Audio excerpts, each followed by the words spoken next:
Dans cette vidéo, je vais t'expliquer comment construire un triangle dont on connaît les longueurs de deux côtés et dont on connaît la mesure d'un angle. L'exemple que j'ai choisi de te présenter ici est le suivant. On souhaite construire le triangle ABC.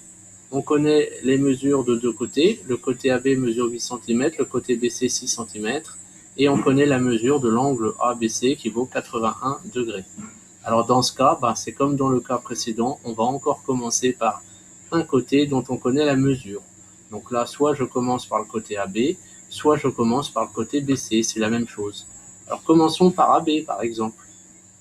Donc je vais tracer le côté AB qui mesure 8 cm, donc je place d'abord le point A, et comme je veux tracer un segment de 8 cm, je vais utiliser l'instruction cercle. Donc ici, je sélectionne cercle centre rayon. Le centre, c'est A. Le rayon, c'est 8. Je viens ensuite placer le point B quelque part sur ce cercle, où j'ai envie. Donc, par exemple là. Voilà. Quand j'ai terminé, je me débarrasse de ce cercle, je le désaffiche. Et ensuite, je relie les deux points pour former mon segment. Je vais tout de suite m'occuper du codage. Donc, je fais distance.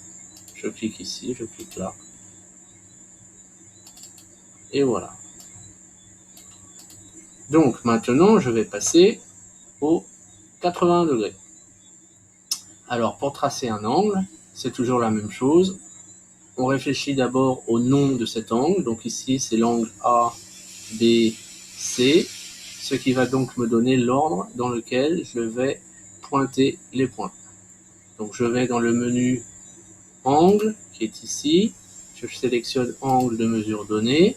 Donc on a bien dit que cet angle s'appelait ABC. Donc je clique d'abord sur A, ensuite sur B.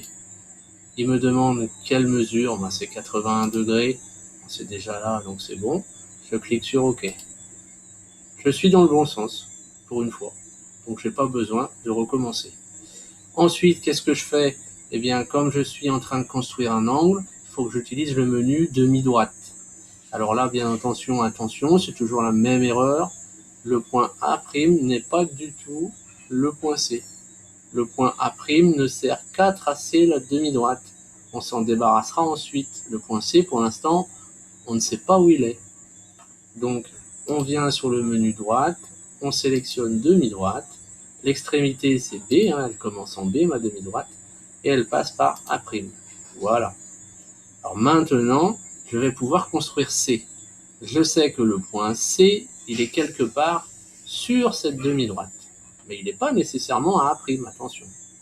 Qu'est-ce que je sais d'autre sur le point C? Je sais aussi qu'il est à 6 cm du point B. Donc je vais tracer le cercle de centre B et de rayon 6 cm.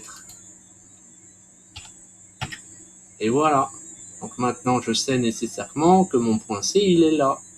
Parce que c'est le seul point de cette demi-droite qui est situé à 6 cm de B, parce qu'il est à la fois sur la demi-droite et à la fois sur le cercle de rayon 6 cm. Donc ici, je viens dans menu point, et j'essaye d'être assez précis quand il y a la main blanche, voilà, et je clique. Je vérifie que je ne me suis pas trompé en regardant la grosseur de mon point. Je vois que mon point, il est beaucoup plus petit que les autres, donc il représente bien une intersection. S'il avait été de la même taille que les autres, il aurait fallu que j'annule la dernière action et que je recommence à pointer plus précisément. Voilà, donc maintenant je vais me débarrasser des traits de construction. Donc ça, c'était un trait de construction, je désaffiche. Ma demi-droite était un trait de construction, je la désaffiche. Ce point-là était aussi un trait de construction, je le désaffiche. Je n'ai plus qu'à relier les points pour obtenir les derniers côtés. Voilà. Je fais apparaître les longueurs en utilisant distance longueur. Donc le point B, le point C, le point C. Non, pas le point C, le point A, pardon, puisqu'il n'y avait pas. Voilà. Je mets à jour mon menu comme ceci en double-cliquant et pour pouvoir déplacer les étiquettes afin de les mettre au propre. Voilà. Alors voilà. Cette vidéo est terminée.